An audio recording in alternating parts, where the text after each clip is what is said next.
Welcome back to WCCS Wheaton College Radio. I'm Adam Bass. Joining me today is Becky Grossman, Newton City Councilwoman running for Massachusetts 4th. Good to have you here, Becky. It's nice to be with you. Thank you for having me today. And thank you for being so patient with the technological difficulties. We are living in a very weird time. It's no problem at all, and I'm very happy to have the opportunity to speak with you and your viewers. Thank you so much. So let's begin or continue back to the topic of the South District, or the South part of the district. Sure. Several candidates have talked about the importance of South Rail. I know Ed Markey has been talking about it in his Senate campaign. Dr. Natalie Alinos has been talking about it in her campaign. What is your take on transportation in the south part of the area, and should it be A, more accessible, B, how much more accessible, and C, how do we get there? Yes, it needs to be a lot more accessible. It's a real priority. And how we get there is by using the tools at our disposal to make the investments that we know we need in the transportation system of the future. So right now, I'm sorry, go ahead. Yeah, so would you support the South Rail Initiative? Oh, of course. I mean, right now, as we're looking to put millions of people back to work, I think there is a moment for the federal government to also be stepping up and playing a role here. And we've seen how the federal government can mobilize significant resources when it wants to. And as we're thinking about the future of our infrastructure, the importance of transportation in connecting people to where jobs are, where cultural centers are, to adding to the affordable housing stock throughout this district and the Commonwealth, transportation is really key to unlocking all of that, as well as to meeting our climate goals. We know that the climate emergency is here and is only going to get worse. And transit and infrastructure development and investment is key to advancing those priorities. And going off of that, I know you talked about supporting the Green New Deal, but yet we have yet to really see and dive into what sort of specific policies you would be taking in order to bring Massachusetts to a greener future. So can you talk about these proposals, please? Yeah, so let me give you a really concrete example, which is in Brayton Point in Somerset, a defunct coal-fired power plant that stands poised to be a hub of the offshore wind industry and the renewable energy that we need to make reality. This is an opportunity to put hundreds of good-paying jobs right here in our district, in the southern part of the district, and to be establishing our district as a leader in the clean energy future. Those are the kinds of tangible ideas that the next member of Congress for this district needs to be fighting for. And the only thing standing in the way of making that a reality is Donald Trump, who has been holding up the final permitting for this project and in the pocket of the coal industry and doesn't want to see us move forward.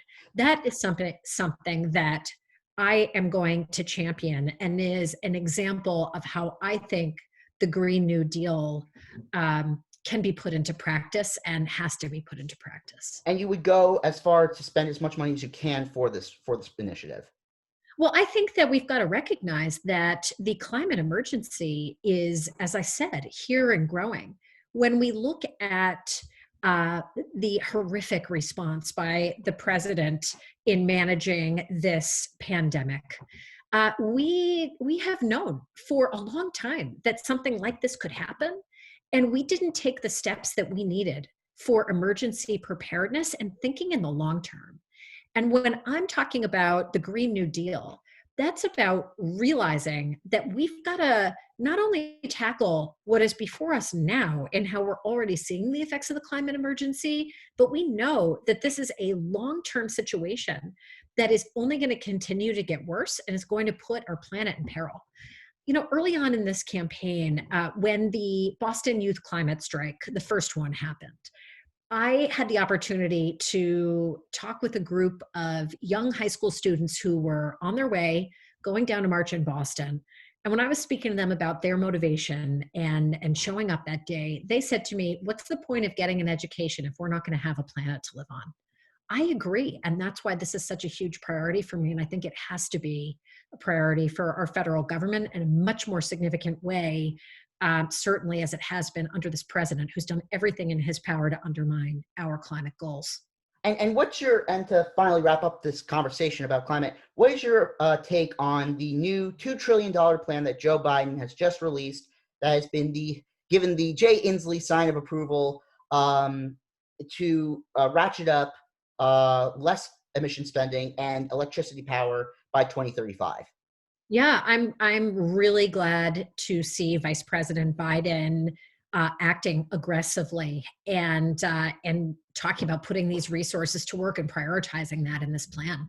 I think 2035 and being much more aggressive about those goals is really is important. It's a major priority, and he's absolutely leading us in the right direction. And I think in great contrast to Donald Trump, who has undermined our climate goals at every turn, starting with pulling us out of the Paris Climate Accord and looking at in every way he can in moving us backward from the progress that we've been making on tackling the climate emergency. And I'm really glad to see Joe Biden moving us back in the right direction, and really excited for a Biden presidency. Let's talk the campaign itself. It's Q2 day today. We're expecting to see numbers coming from all the candidates. And several candidates have actually come out and released ads. Asan Leckie, Jake Auchincloss, Alan Casey. And we are curious about, well, what's your next approach? Obviously, we know that money, unfortunately, does control most campaigns. But with these ads coming out, it seems that we are entering a new phase into this race. So what sort of message will you be putting out if there is a Becky Grossman ad coming out? Well, first of all, I would say that people influence campaigns, and that is the priority for me, is making a connection with each and every voter and resident in this district. And it's what I've been focused on from the very beginning of the campaign. I am running for Congress as a mom to two young kids. I'm a Newton City Councilor, as you know, but the job that I cherish most in my life is being a mom. My daughter Madeline is 9 and just finished 3rd grade, and my son Jack just finished kindergarten. Mm-hmm. I wake up every day thinking about what the world is going to be like, not just for them, but for all our kids and the future generations to come, and how we're going to safeguard their future. And right now, out of 435 members of Congress, we only have 25 who are mothers of school-aged children. I think that's a voice that's missing and needed. And if we had 100 or 250 moms in Congress, it would change the conversation in Washington completely. Whether we're talking about taking on the NRA, whether we're talking about tackling the climate emergency, whether we're talking about the unconscionable cost of prescription drugs in this country, which is something deeply personal to me. And that's a perspective that I'm proud to offer. And I'm running with that fierce urgency of a mom, fed up by what's going on in this country and determined to make change. Well, in some regards, there are different types of moms throughout different types of the country. There are African-American mothers, there are Latina mothers, there are mothers who are part of the LGBTQ community. So my message is, how do you cross that boundary? I know being a mom is very important, but how does that reach out to those who face different struggles for their children? Well, moms, there's nothing that a mom wouldn't do to protect her children. And, you mentioned a couple different things there. And I want to take a moment, first of all, to address one part of your question, which is about the systemic racism in this country, Mm-hmm. which is real. It's real in Newton, where I live. It's real in every city and town across this district and across this country. So first and foremost, I think we need to take a moment and talk about the reforms that we have got to see in this country, starting with reforming the police, rethinking public safety, demilitarizing the police, ending qualified immunity, banning chokeholds, establishing civilian review boards.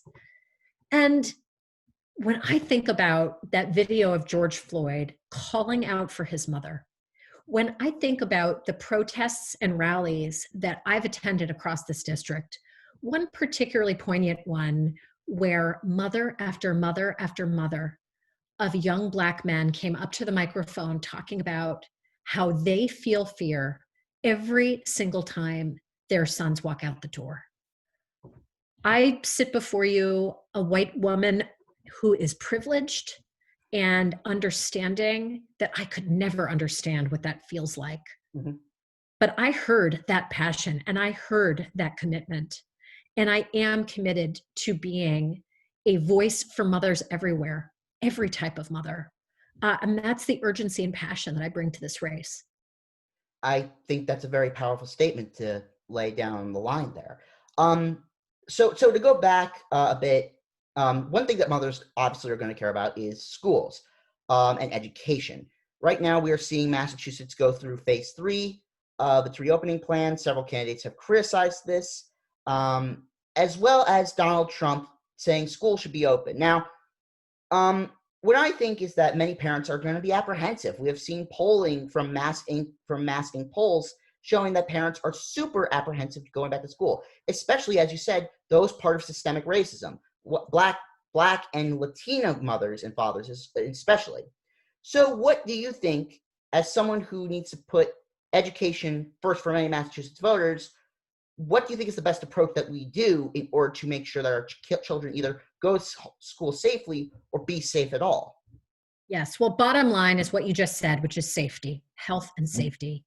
Health and safety of our kids, health and safety of our teachers, health and safety of all of the professionals who work in our schools, and making whatever decision is made about schools by listening to our public health experts and our medical experts and prioritizing safety.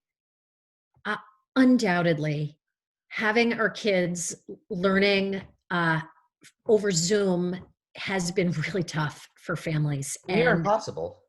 I've got, as I mentioned earlier, a 9-year-old and a 6-year-old, and I can tell you that it's been really tough in our household. And I recognize that my husband and I have been very privileged in that we've been able to be present with our kids, helping them through the technology. And I think about those families across the country, certainly in this district, who don't have that privilege and who, are out working in our hospitals as nurses, working in our grocery stores, working on job sites, and don't have the ability to be home with their kids.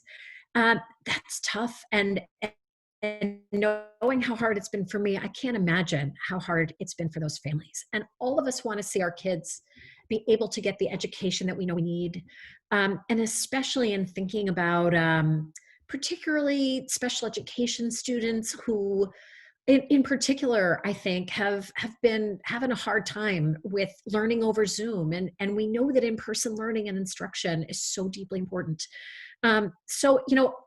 Like everybody, I recognize that this is not easy. It's not clear cut. It's got to be done safely. And if we are going to be reopening schools, we need to hear more from the federal government about how we're going to support the schools and the teachers, how we're going to make sure that the PPE that they need, how we're going to make sanitizing products, the wipes, the gloves, the appropriate social distance, the masks, how that's all going to be available.